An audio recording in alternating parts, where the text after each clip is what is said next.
Hello friends, welcome to channel masters of botany again. मैं हूं आपका दोस्त विनय कुमार सिंह और आज के इस वीडियो में हम बात करेंगे Banaras Hindu university MSc botany entrance examination में पूछे जाने वाले क्वेश्चन का, जो बिलोंग करता है मॉलिक्यूलर बायोलॉजी से। किस पार्ट से कितने क्वेश्चन आते हैं और ओवरऑल मॉलिक्यूलर बायोलॉजी में हमें क्या पढ़ना है एग्ज़ाम के पॉइंट ऑफ व्यू। तो सबसे पहले हम जो है अगर क्वेश्चन के बेसिस पे देखते हैं अभी तक के जो क्वेश्चंस आए हैं, तो हम ब्रॉडली सारे जो टॉपिक्स हैं जहाँ जहाँ से मेनली क्वेश्चंस आए हैं उसको 6 भागों में डिवाइड कर सकते हैं। सबसे पहला पार्ट है आपका structure of DNA and chromosome, जहाँ पे आपको बेसिक क्रोमोसोम क्या होता है, उसके सारे पार्ट्स, जैसे सेंट्रोमियर कहाँ पे होता है, ये सारे पार्ट हो गए आपके। फिर यूक्रोमेटिन, हेट्रोक्रोमेटिन, ये सारी चीज़ें हो गई। ये मैं आपको बाद में बताऊंगा जब सब टॉपिक्स बताऊंगा। अभी जस्ट पाई चार्ट के एनालिसिस के बाद फिर आता है आपका रिप्लिकेशन, आपको पता है, जहाँ पे डीएनए से डीएनए बनता है। फिर ट्रांसक्रिप्शन होता है,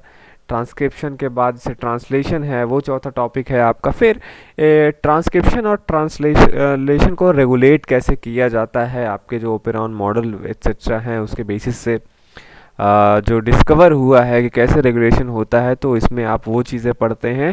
जो 6 पार्ट है आपका वो है आपका म्यूटेशन। म्यूटेशन मीन्स जेनेटिक्स में जो आपके चेंजेस आते हैं उसको म्यूटेशन बोला जाता है। तो ये मेनली 6 पार्ट हैं, structure of DNA and chromosome, replication, transcription, translation, regulation of transcription and translation and mutation. अब अगर हम इन 6 पार्ट्स का वेटेज की बात करें, इस 6 टॉपिक में सबसे इम्पॉर्टेंट कौन सा टॉपिक है, या पाई चार्ट हम देखेंगे यहाँ पे, तो आप देखेंगे जो सबसे बड़ा ब्लॉक यहाँ पे बनता है वो बनता है 41% का टॉपिक। कौन सा है आपका? Structure of DNA and chromosome. ठीक है, तो ये जो है आपका structure of DNA and chromosome, यहाँ से सबसे ज़्यादा क्वेश्चन आते हैं 41%। अगर मैं ओवरऑल इस टॉपिक को 100% में डिवाइड करूँ तो उसके बाद सबसे बड़ा ब्लॉक आप देखेंगे म्यूटेशन वाला है। म्यूटेशन से सबसे ज़्यादा क्वेश्चन पूछे जाते हैं structure of DNA and chromosome के बाद। उसके बाद 17% आपका आता है ट्रांसलेशन से। ठीक है, ये थर्ड सबसे बड़ा ब्लॉक है। उसके बाद आप देखेंगे 9% का आपका ट्रांसक्रिप्शन बनता है। फिर regulation of transcription and translation 8%, और फिर रिप्लिकेशन से आपका सबसे कम क्वेश्चन 7% क्वेश्चन आता है। तो ओवरऑल अगर इन जो 6 टॉपिक्स मैंने आपको बताया, जो प्रीवियस ईयर्स के सारे क्वेश्चन है उसका आप एनालिसिस करेंगे, तो सबसे ज़्यादा जो क्वेश्चन पूछा जाता है वो आपका structure of DNA and chromosome के टॉपिक से पूछा जाता है। फिर आता है आपका म्यूटेशन, फिर आता है आपका ट्रांसलेशन, फिर ट्रांसक्रिप्शन, फिर regulation of transcription and translation, then replication lastly. तो ये अगर आप एग्ज़ाम में जा रहे हैं और आपका सारी चीज़ें तैयार नहीं है या रिवीजन करना चाहते हैं, तो इन सारे टॉपिक्स पे जो है जो सबसे बड़े ब्लॉक्स हैं इनके जो है आपको टॉपिक्स नहीं छोड़ना चाहिए, इनका भी नहीं छोड़ना चाहिए, पर इनसे कम क्वेश्चन पूछा जाता है। अब मैं बात करूंगा इन 6 टॉपिक्स में से जो है आपका इसके सब टॉपिक्स कौन कौन से हैं। मेन तो ये 6 टॉपिक्स जो है आप इसका स्क्रीनशॉट लेके रख सकते हैं। इनके जो सब टॉपिक हैं यहीं से जो है आप कह लीजिए हीट मैप वाले टॉपिक्स हैं ये।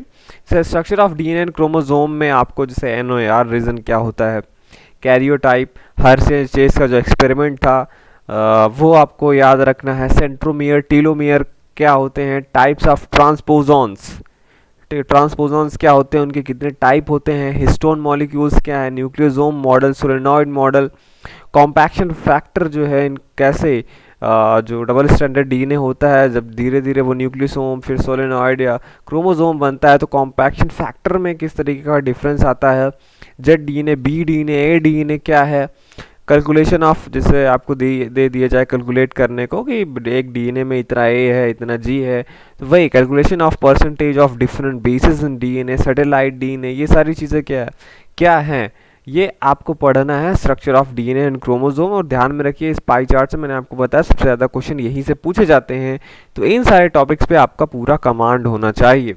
ठीक, अब मैं बात करता हूँ सेकंड का। सेकंड आपका रेप्लिकेशन। रेप्लिकेशन आप देखेंगे तो सबसे कम क्वेश्चन यहाँ से पूछे जाते हैं रेप्लिकेशन से, और इसके टॉपिक कौन कौन से हैं, डीएनए पॉलीमरेजेस क्या होते हैं, कितने टाइप के हैं, और डीएनए टोपो आइसोमरेजेस से सबसे ज़्यादा बार क्वेश्चन पूछा गया है।